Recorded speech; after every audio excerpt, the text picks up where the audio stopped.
తీసిన పెట్టండి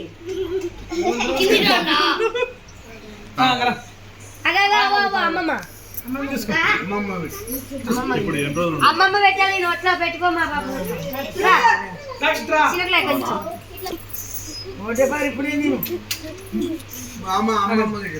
ఇంకా కలిసి మేము పిల్లలు బూ పెట్టిందంట ఇక చూడు సుప్రియ